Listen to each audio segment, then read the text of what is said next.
Right at this moment, the golden puppet abruptly turned around to look at its assailants with a wooden expression, and bright golden light emerged over its body alongside a series of golden lightning veins. A loud, crackling sound rang out as thick arcs of golden lightning emerged. There were countless lightning runes dancing within the arcs of lightning, and they were giving formidable law power fluctuations. Immediately thereafter, the golden puppet raised an arm before throwing a forceful punch, and a thick bolt of golden lightning erupted forth before striking the gray jade scepter. A resounding boom rang out as the jade scepter shuddered violently, then tumbled back through the air, end over end.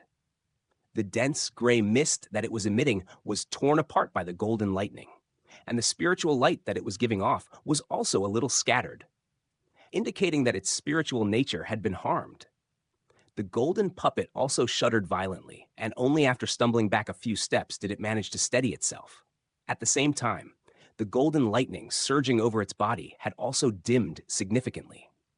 The two Dawnfall sect golden immortals were ecstatic to see this, and the two giant balls of light instantly transformed into two massive hands at their behest, one black and one white, before grabbing toward the golden puppet. Right at this moment, two gray humanoid figures suddenly joined the golden puppet in a wraith-like manner. As it turned out, two of the gray statues standing on either side of the palace had suddenly sprung to life, and yellow spirit patterns had appeared over the entirety of their bodies. The two statues were giving off radiant yellow light that was interspersed with bursts of tremendous law power fluctuations, and each of them was wielding a pair of yellow sabers, which they slashed through the air. Two pairs of giant yellow saber projections were sent flying through the air, crossing over one another to form a pair of huge crosses. Serrated edges appeared on the edges of the saber projections, giving them a menacing appearance. And they were giving off incredibly heavy law power fluctuations that caused all of the space in their wake to twist and warp violently.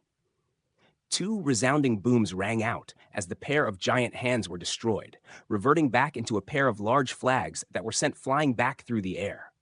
Meanwhile, the two gray statues remained completely still, like a pair of immovable mountains.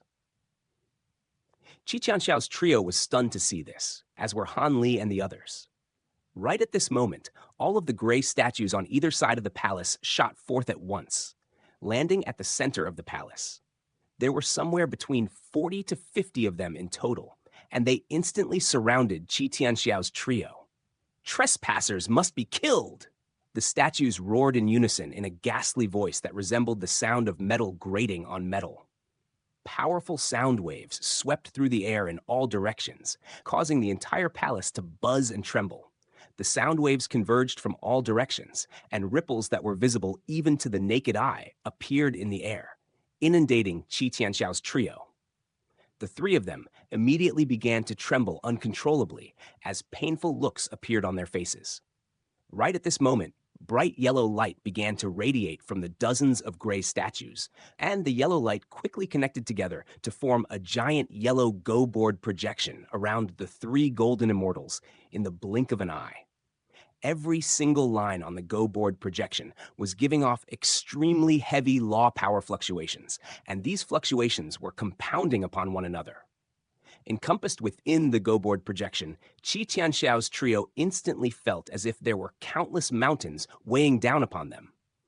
And even with their golden immortal stage powers, they were rendered completely immobilized. After successfully trapping the trio, the dozens of puppets slashed their blades through the air at once, unleashing a storm of saber and sword projections.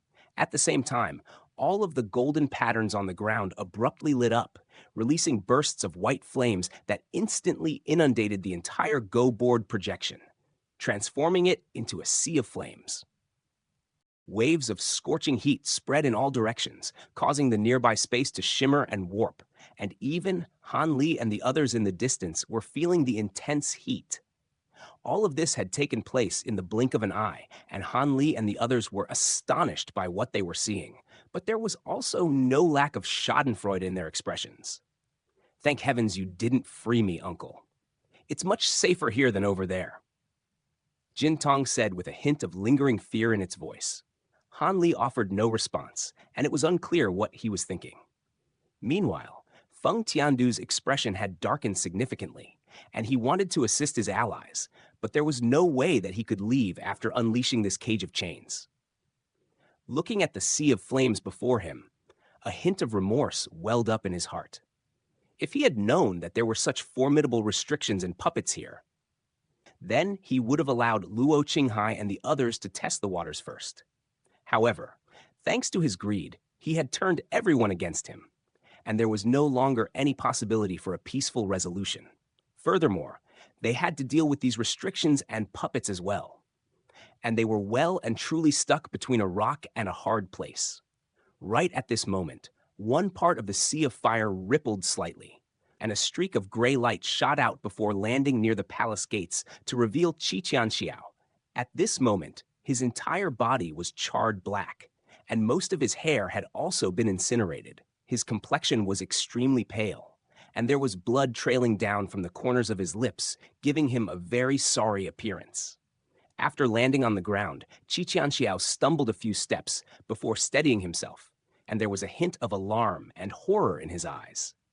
Meanwhile, the sea of white flames began to rapidly recede, and before long, it had entirely vanished into the ground. Shortly thereafter, the two large flags from earlier drifted down onto the ground, but the spiritual light emanating from them had completely faded, indicating that they had also been severely damaged.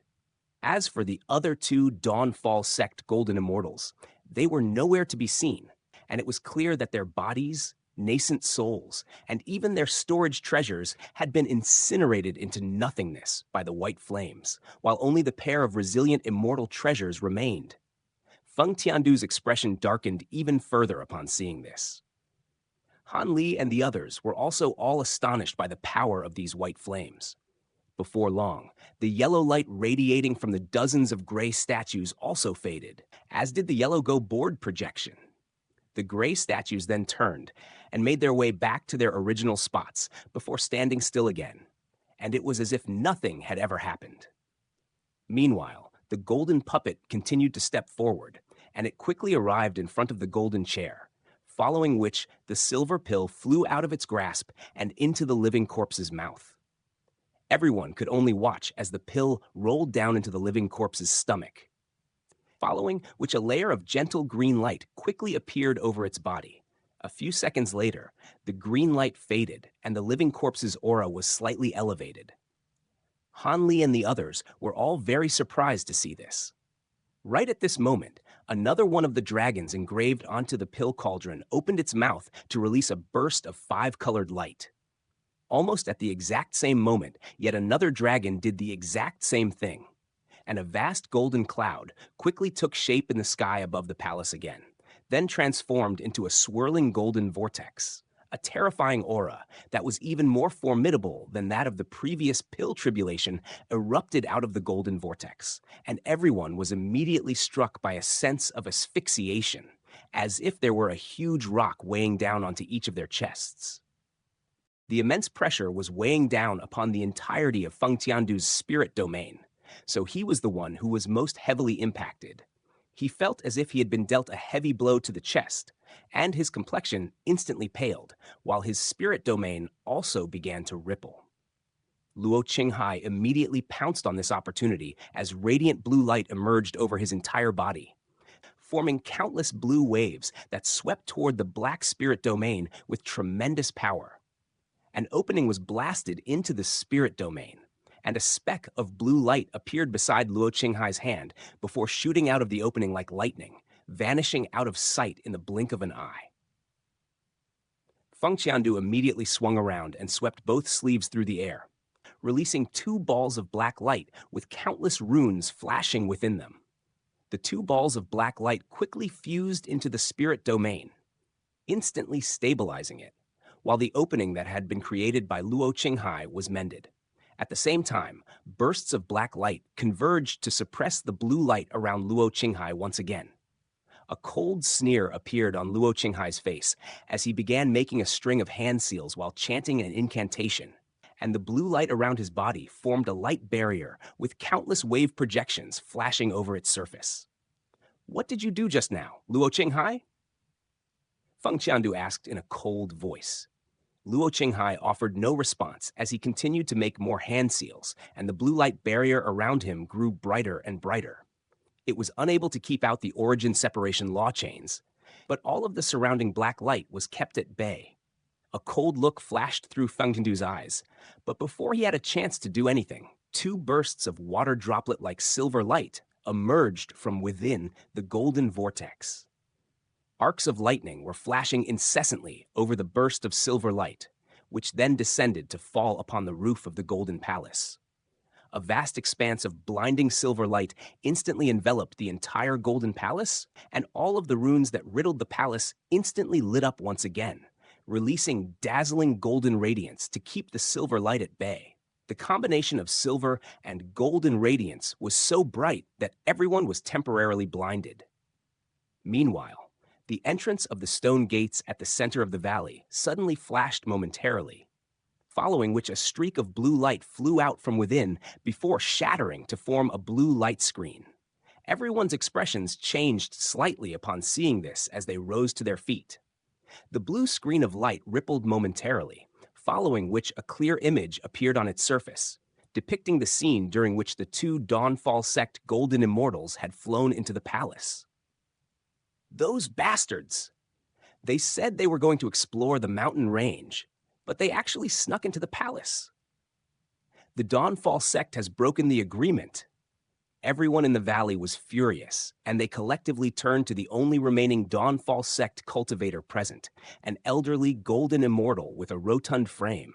The elderly man seemed to have been prepared for this eventuality, and he immediately began spinning like a top, then fled into the distance as a ball of azure light. Everyone looked on with tightly furrowed brows, but no one set off to pursue him. Moments later, everyone turned their attention back to the entrance before them, then began to exchange glances with one another.